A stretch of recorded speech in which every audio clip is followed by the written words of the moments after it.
Hi children, this tutorial is going to discuss about XML schema. So XML schema is actually a mechanism for defining the tag set for XML documents.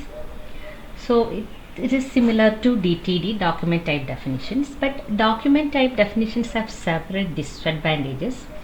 One is that DTDs are written in a language or a syntax which is unrelated to XML. So they cannot be analyzed or parsed with XML processor. And it is confusing for people to deal with two different syntactic forms. One is for DTD type of syntax and the other for XML type of syntax. Another disadvantage is that DTDs do not have any restrictions on the form of data that can be the content of a tag. An example, if the content of the element represents time, for example, regardless of the format of the time data, DTD can specify it as a text, which could be anything. So all different data types like real, integer, character, etc. could be specified as a text in DTD. So with DTD, we can have only 10 different data types, none of which is numeric. So the XML schema standard is designed by W3C. It is actually an alternative to DTDs. So here XML schema is an XML document. This is an XML document. That means it follows the syntax and rules applicable for an XML document. So it can be parsed with an XML parser. And it provides more control over the data types. And the content of element and attributes of this particular schema or the XML schema can be on a 44 different data types. And furthermore, it allows the user to define new data types by imposing some constraints on the existing data types.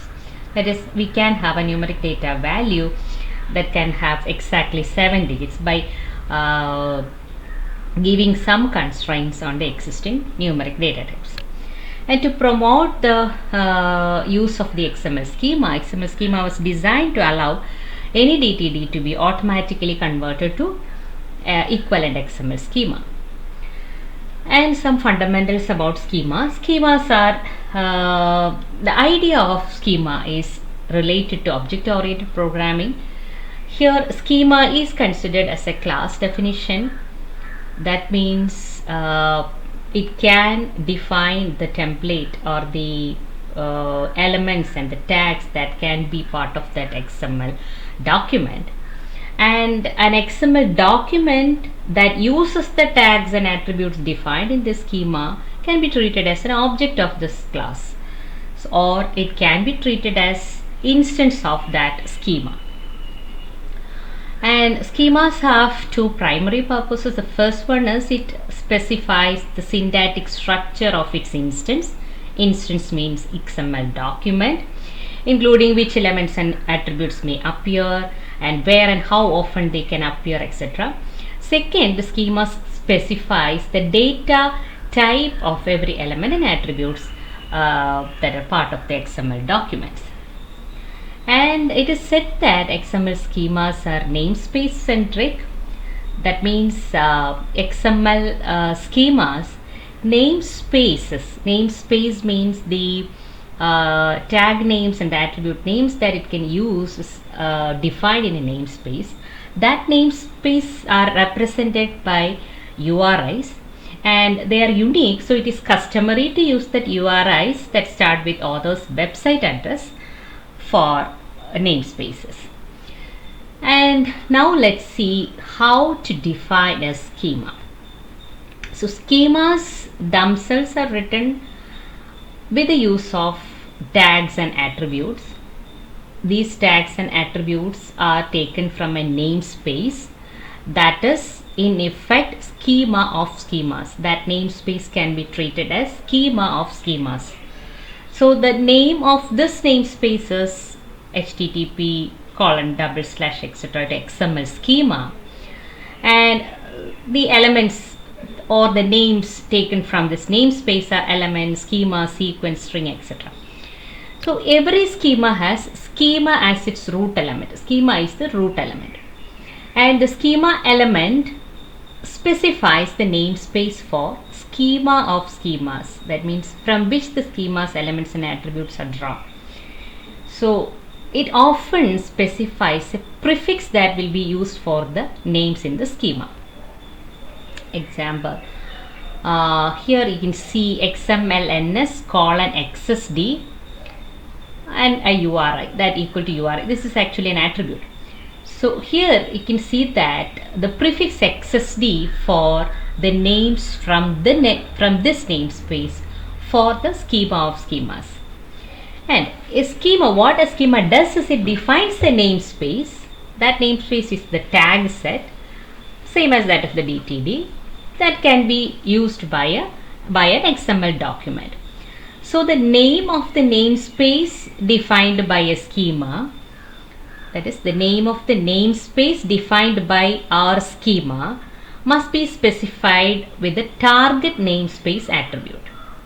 So in this schema we must have a target namespace attribute which specifies the tag set or the names defined by this particular schema. So the name of every top level element that appears in the schema is placed in this target space. So this is done with this assignment statement, target namespace equal to its corresponding URI.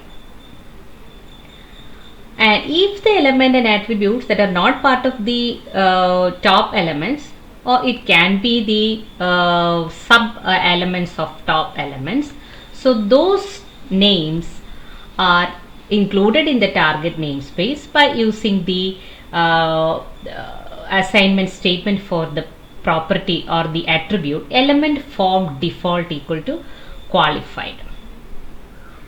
Then the default namespace, so which is actually the source of the unprefixed names in the schema. The schema we can use some unprefixed names. So those unprefixed names are taken from the default namespace. So this can also be specified as an attribute, XMLNS attribute, but using without any prefix, that is XMLNS equal to its corresponding URL. So now let's see these complete assignment statements. So schema is our element, I mean the tag which is used to specify the namespaces. So it must be prefixed with XSD colon schema. So this specifies the schema of schemas. And XMLNS colon XSD, this is our attribute name. The XMLNS is defined in this schema of schemas. So this is the URI. And the target namespace, the namespace where elements defined here will be placed, that is target namespace, that is given as an URI. Then the default namespace for this document, that is without any prefix you can use the names defined in that namespace. So that is also specified. You can see that the target namespace and the default namespace are same. And then element form default is set with the value qualified to include all the non-top level elements in the target namespace. So it is we have discussed that the target namespace and the default namespace are same, but an alternative is there.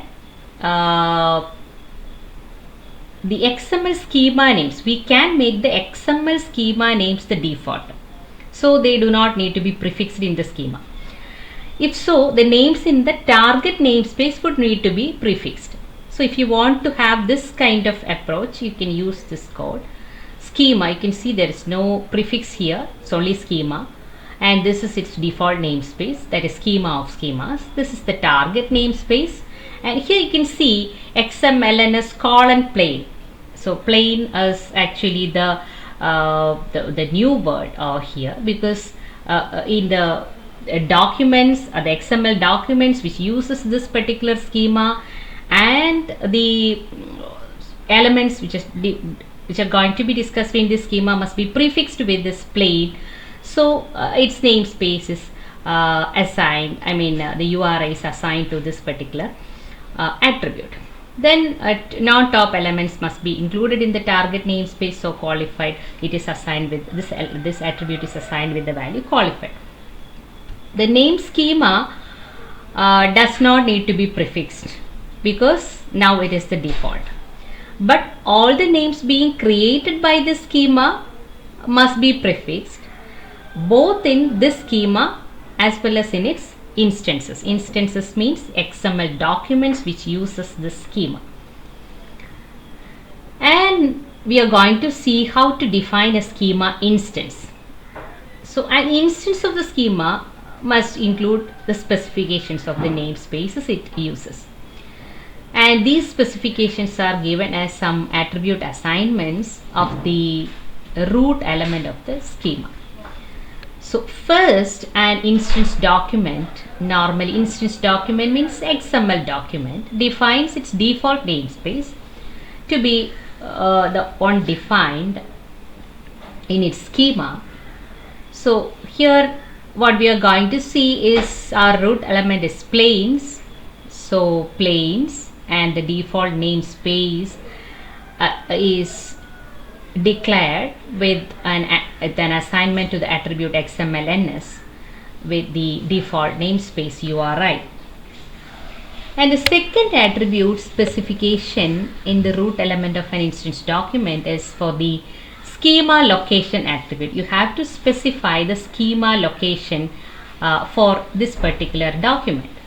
So this attribute is used to name the standard namespace for the instances, which includes the name XML schema instance. That means we are going to assign schema location. We are going to define the schema location by assigning a URI to the schema location, but this schema location is defined in XML schema instance namespace. So this namespace corresponds to the XML schema namespace that is used for the schemas. So the following attribute assignment is used to specify this URI, that is XMLNS XSI equal to that XML schema instance URI. Then you are going to specify the file name of the schema, that is the tag set or the schema defined by this particular schema, or the namespace defined by this particular schema. So this is accomplished with the schema location attribute, which takes two values. The first one is the namespace of the schema, that URI, and second is the actual file name of the schema. So this attribute is defined as by assigning these values to the attribute XML schema location. It must be named with the proper prefix, that is XSI, for making this assignment. Here you can see two values. First one is the URI, the second is the actual file name. So this is actually an example of what we have discussed earlier. Plains is our element, and this is the namespace that we are going to use, its default namespace or the default namespace of this particular document, and we are going to assign the schema location with the URI and the name of the file, name of the schema.